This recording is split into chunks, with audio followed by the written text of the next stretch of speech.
இயேசுவின் பிறப்பை குறித்து தீர்க்க தரிசனம் சொல்லும் போது, நமக்கு ஒரு பாலகன் பிறந்தார், நமக்கு ஒரு குமாரன் கொடுக்கப்பட்டார், கர்த்தருத்துவம் அவர் தோளின் மேல் இருக்கும், அவர் நாமும் அதிசயமானவர். இயேசுக்கு நிறைய பெயர் கொடுக்கப்பட்டது. அதிலே ஒரு பெயர் அதிசயமானவர். இன்னைக்கு அதிசயமான இயேசுதான் உங்களோடு பேசுகிறார். என் மகனே, என் மகளே, நான் அதிசயங்களை செய்கிறவர், என் பேரே அதிசயமானவர், உனக்கு என்ன அதிசயம் வேணும் அப்படின்னு ஆண்டவர் கேட்கிறார். ஒரு அதிசயம் நடந்தாதாங்க உண்டு அப்படின்னு சொல்றீங்கல்ல, அந்த அதிசயத்தை இயேசு உங்களுக்கு செய்வார். அவர் இந்த உலகத்தில் உலாவின நாட்களில் எத்தனை அதிசயம் செய்தார்.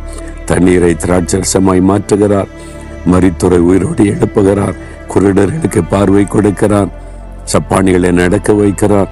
எத்தனை அதிசயம் பாருங்க. 5 மீனை பங்கிட்டு ஆயிரக்கணக்கான பேர் சாப்பிட வைக்கிறார், பெருக பண்ணுகிற அற்புதம், அதிசயம்.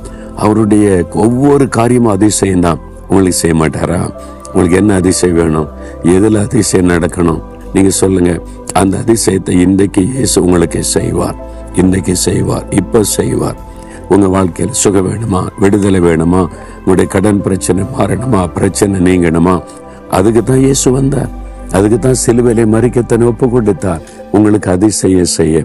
அப்ப எதுல அதிசயம் வேணும் அதை கண்மனால நிறுத்துங்க, இருதயத்துல கை வைங்க. இயேசுவே, நீர் அதிசயமானவர் என்பதை விசுவாசிக்கிறேன், நீர் அதிசயங்களை செய்கிற தேவன் என்பதை விசுவாசிக்கிறேன்.